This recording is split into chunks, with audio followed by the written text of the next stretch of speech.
Dr. Reddy's Laboratories on Wednesday announced its consolidated financial results for the quarter and the half year ended September 30th, 2020. Welcome to HiBiz News.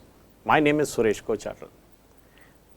According to Dr. Reddy's, the Q2 performance summary indicated a revenue at Rs 4,897 crore, which is up 11% quarter on quarter and 2% year on year. The gross margin was at 53.9% compared to 56% in QY FY21, and on a year-over-year comparison, its Q2 FY20 was at 57.5%.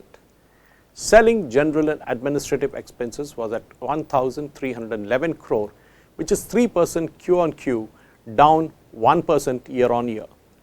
R&D expenses were at Rs 436 crore, which is 8.9% of the revenues. EBITDA was at 1,267 crores, up 9% quarter on quarter and down 12% year on year. Profit before tax is at 862 crore, down 2% quarter on quarter and up 12% year on year. Profit after tax at Rs 762 crores, up 32% quarter on quarter and down 30% year on year. If you look at the H1's performance summary revenue, it is at 9,314 crore, which is up 8% year on year. Gross margin is at 54.9% compared to 54.9% in H1 FY20.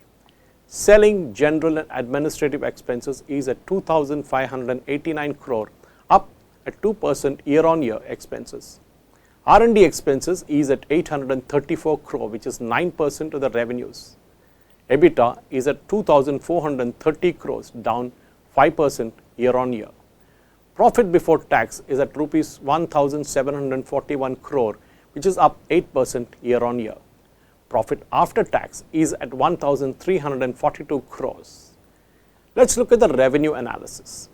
The global generic segment is now at 39.8 billion rupees.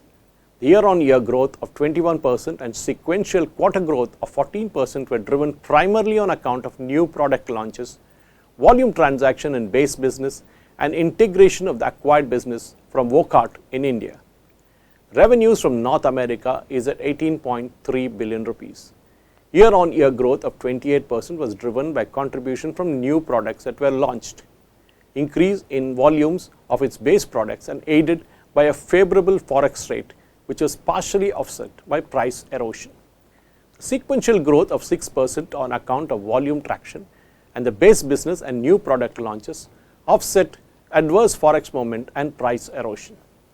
The company launched 9 new products and filed new ANDAs during the quarter. As of 30th September 2020, cumulatively 94 generic filings are pending for approval with the US FDA. Let's look at Europe now. Revenues from Europe were at 3.8 billion rupees. Year-on-year growth of 36% and sequential growth of 6% primarily on account of new product launches and favorable forex movement. Dr. Reddy's also forayed into Austria beyond the EU5 markets. Now at hometown in India. Revenues from India at Rs 9.1 billion rupees. And year-on-year growth of 21% and sequential growth of 46% is primarily on account of the revenues from the acquired business of Wockhardt and the contribution from new products including Avigan and Remdesivir, which launched for the treatment of COVID-19. Let's look at the emerging markets for Dr. Reddy's. Revenues from the emerging markets was at 8.6 billion rupees. Year-on-year growth of 4%, sequential growth of 8%. Revenues from Russia at Rs 4.0 billion. Year-on-year decline is 3% is primarily on account of the weakened ruble. Sequential growth of 22% contributed by increased volumes with a gradual recovery in the market demand after Q1 was impacted due to COVID-19. So naturally Q1 impacted was there due to the COVID-19 at that point in time. Revenues from CIS countries and Romanian markets is at Rs 2 billion. Year-on-year growth of 19% and sequential growth of 43% driven both base business and new product launches. Revenues from rest of the world territories is at 2.7 billion rupees. Year-on-year growth of 7% is driven by new products. Sequential decline of 20% is on account of lower volume sold for existing products. Revenues from pharmaceutical services and active ingredients is at 8.5 billion rupees. Year-on-year growth of 20% driven by new products, growth in services business and favorable forex rate. Sequential decline of 1% on account of lower volumes of certain products, partially offset by new products and growth in services business. During the quarter, Dr. Reddy's filed a DMF for one product in the United States. Revenues from proprietary products and others were at 662 billion rupees. Year-on-year decline of 92%. Q2 FY20 was higher due to income from sale of the US and select territory rights for the two neurology franchise products pertaining to PP. Sequential growth of 14%. Income statement highlights are as follows. Gross profit margin at 53.9%, a decline of 360 basis points over the previous year, which was impacted due to the inclusion of revenue from the sale of the neurology franchise products in the previous year, partially offset by improvement in productivity and favorable forex rates. Sequentially, the margin reduced by 210 basis points, primarily on account of lower export incentives, adverse forex and product mix. The gross profit margin for global generics and pharmaceutical services and active ingredients business segments are at 59.4% and 26.8% respectively. Selling, general and administrative expenses at rupees 13.1 billion reduced by 1% year-on-year due to certain one-off expenses last year, which is partly offset by incremental cost post the integration of the acquired divisions from Wockhardt this year. Sequentially, it increased by 3% primarily due to the integration of the acquired divisions from Wockhardt and pickup in sales and marketing activities post the unlock. Research and development expenses at 4.4 billion rupees.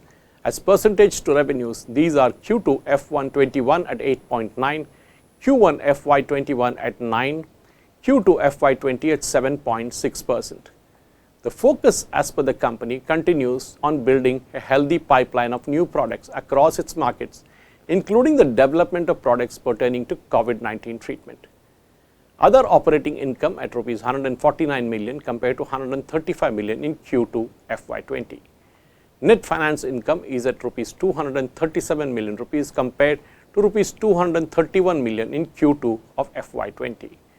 Profit before tax at 8.6 billion rupees increased by 12% year-on-year and reduced 2% sequentially. Profit after tax at 7.6 billion. The effective tax rate is 11.6% for the quarter, which is lower primarily due to recognition of the deferred tax assets of one of its subsidiaries. Diluted earnings per share is at rupees 45.83. EBITDA is at rupees 12.7 billion and EBITDA margin is at 25.9%. The capital expenditure is now set at 2.5 billion rupees. Free cash flow generated during the quarter stood at 6 billion. The net debt of the company is at rupees 1.4 billion as on September 30th, 2020. Consequently, net debt to equity ratio is 0.01. CFO Somin was repeatedly probed by reporters about the on 22nd October cyber attack and whether any ransom was paid. He did not say yes or no, but parried the question saying the company had engaged leading outside security experts, launched a comprehensive containment and remediation effort and investigation to address the incident. As of date, the company claims that the investigation has not ascertained if any data breaches in the incident pertain to personally identifiable information stored in the company's system. According to the company, recovery and restoration of all its applications and data is underway. All critical operations are being enabled in a controlled manner. The company said that it continues its fight against COVID-19 pandemic by ensuring health and safety of all its employees and business partners by adopting adequate precautionary measures. It continued its operation across its plant, enabling it to serve the patients across markets. The company had launched a COVID-19 treatment drugs, which is Favipiravir and the Remdesivir. Dr. Reddy's further strengthened the development pipeline for COVID-19 treatment drugs, including the vaccine candidate Sputnik V. And in the Q&A that followed the presentation, it was given to indicate that the vaccine will see the light only sometime next year. So the company basically had two drugs which it actually was using for treatment, which is Avigan and of course Remdesivir. These two drugs plus the COVID-19 Sputnik are the three things in hand, but there are a couple of companies with which Dr. Reddy's is negotiating according to the Q&A that followed. Names were not listed, but Johnson & Johnson was one of them. Let's see things how go from here, and this is Suresh Kochatal here signing off.